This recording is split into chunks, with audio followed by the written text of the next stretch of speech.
Collector ఆఫీసులు కట్టిండు, ఆ, ఆఫీసులు ఊళ్ళల్లో ఆఫీసులు కట్టిండు. ఆ, ఆయన కాలంలో బట్టి నీళ్ళ బంద్ కాకుండా కాలంలో నీళ్ళు ఇచ్చిండు. ఉమ్, ఒక్క పొలం ఆరకుండా పడినాయి. ఉమ్, ఆయన 9 ఏళ్ళు ఉన్నాడు. 9 ఏళ్ళు ఏ రంది లేకుండా ఆసాములు ఉమ్, ఇంత ఇబ్బంది పడకుండా బతికినామయ్యా. ఉమ్, ఈయన వచ్చిండు, వచ్చి వరంగల్ మీటింగ్ పెట్టి నేను తులం బంగారం ఇస్తా, ఉమ్, నేను మీకు ఆడళ్ళకు పింఛన్ ఇస్తా, ఉమ్, గ్యాసులు ఇస్తా అని చెప్పిండు. చెప్పి అమ్మ కేసీఆర్ కన్నా మంచిగా చేస్తట్టుందిరా అని అటు మొగ్గినాం. ఉమ్, మొగ్గితే ఇక గిదవారు చేసిండయా. ఉమ్. ఇక అంతవరకు కాదు. నీ అనుభవంలో తెలంగాణ ఏర్పడక ముందు ఇట్లా వ్యవసాయ పరిస్థితి ఎట్లా ఉండేనా? నీళ్లు కానీ ఏం కానీ? అప్పుడు కాంగ్రెస్ ప్రభుత్వం అప్పుడు కూడా నాకు దీనికన్నా మొదగాలు వాళ్ళు ఇట్నే చేసారు. మందు బత్తాల కాడ చెప్పులు పెట్టుకునేది, లైన్లు పెట్టుకునేది. తీరా చెప్పులు నా చెప్పులు జరిగిదిరా అని వాళ్ళు కలబడి అనుకునేది. అట్లాంటి కాంగ్రెస్ ఈ కాంగ్రెస్. ఇప్పుడు కేసీఆర్ రావాలి, మళ్ళీ మేము మంచిగా బతకాలి. ఈయన కూడా ఏం పాపం చేసిండే? మంచిగా ఇంద్రమ్మ ఇల్లు ఇచ్చిన, సన్న బియ్యం ఇస్తున్నా, ఎందుకు నన్ను ఇట్లా వ్యతిరేకిస్తున్నా అని చెప్తున్నారు రేవంత్ రెడ్డి. ఈ రేవంత్ రెడ్డి ఈయన చేసుడు చాలా తప్పు. నువ్వు చేసే ప్రభుత్వం మంచిగానే చేస్తాను.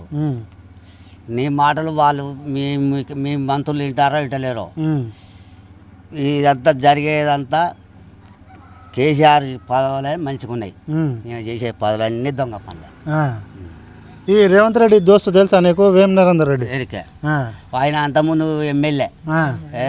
మీ ఊరు నేను దశ తీసుకుంటా, మీ ఉప్పరపల్లి దశ తీసుకుంటా, మన ఏరియా మళ్ళీ చెప్తా అన్నాడు. మళ్ళీ వస్తారికి నాయన అటే అయిపోయింది. ఇక మళ్ళీ వచ్చి మంచినీళ్ళు తాగుతారా, తింటురా, మందలు ఇచ్చే మందలేలే. వాళ్ళిద్దరు మంచి దోస్తులు, సలహా మంత్రి. ఇప్పుడు అప్పుడు టీడీపీలో వాళ్ళ దోస్తులు. మళ్ళీ రేవంత్ రెడ్డి కాంగ్రెస్ పోగానే నేను ఏమంటా అని పోయిండు సలహాదారుడు. ఇప్పుడు ఏమైనా రేవంత్ రెడ్డి ఏమైనా చేయాలంటే ఈయన చెప్తేనే అవుతుంది. ఈయన చెప్తేనే అవుతుంది. మంచిగా చేస్తారు మరి ఇద్దరు. నాకు నచ్చలేదు ఆయన పనులు, నచ్చలే. మళ్ళీ ఎవరు వస్తే మంచిగా ఉంటుందా? కేసీఆర్ వస్తేనే మంచిది. కేసీఆర్ వస్తేనే మంచిదే. కేసీఆర్ వస్తేనే మంచిగా బతాం. రేవంత్ రెడ్డి మంచి చేస్తలేడా? నీకు పింఛన్ వస్తుందా? వస్తలేదా? కొత్త పింఛన్లు ఇప్పిస్తా అని చెప్పిండు. కొత్త పింఛన్లు మళ్ళీ కట్టు అంటాడు. పేపర్లో కూడా వచ్చింది, మళ్ళీ కట్టు అని అంటాడు. పింఛన్లు ఏమి లేవు అంతా. మంచి ఆయన మంచి రాజకీయం చేస్తాడు. మందు బత్తాల కానీ ఆన్లైన్ అయిందా? మేము మొక్కదాన్ని తీసుకుపోయి మార్కెట్లో పోతే మంచిగా కొనేది. ఇప్పుడు ఆన్లైన్ పెట్టి ఏం ఆన్లైన్? ఇప్పుడు ఆడ తెలవనోనికి ఏం పని, ఆసటోనికి ఆన్లైన్ కొట్టాలా, వాడు పోయి ఆడినాడు సంతకం పెట్టాలన్నట. మీ ఎమ్మెల్యే ఎవరు ఇక్కడ? మా ఎమ్మెల్యే దసున్నాక్ మురళీనాథ్. ఎట్లా ఉండే ఆయన పనితీరు? మంచిగా ఉందా? ఆయన అసలు గెలిచిందే ఎరక. ఆయన ఇక్కడికి వచ్చుడే తెలియదు. ఏమైనా ఉంటే ఏమైనా ఓపులు ఇంట్లో వస్తాను చేస్తాను పోతాడు. ఇక అంతవరకు కానీ వేయలేదు. మీ మాజీ ఎమ్మెల్యే శంకర్ నాగ్ ఎట్లా చేసిండు? బ్రహ్మాండం చేసిండు. ఇవన్నీ అక్కడి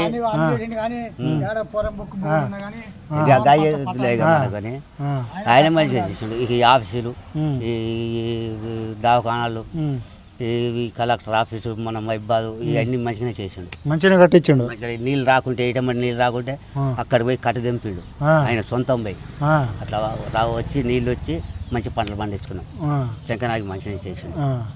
కాంగ్రెస్ ప్రభుత్వంలో ఏం మంచిగా లేరా మీరు? మంచిగా లేదు. ఇది మంచి అనిపిస్తలే. బాధ అనిపిస్తుందా? బాధ అనిపిస్తుందా మీకు? బాధ అనిపిస్తుంది. ఏమైనా కేసీఆర్ మంచిగా ఉన్నది, ప్రభుత్వం మంచిగా ఉంది. పువ్వు లెక్క దేశం మంచి బాగుపడింది. ఒకసారి డబ్బు అనేది ఈ రేవంత్ రెడ్డి వచ్చినాక.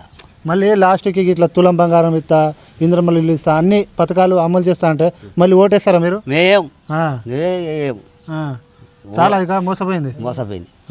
ఏం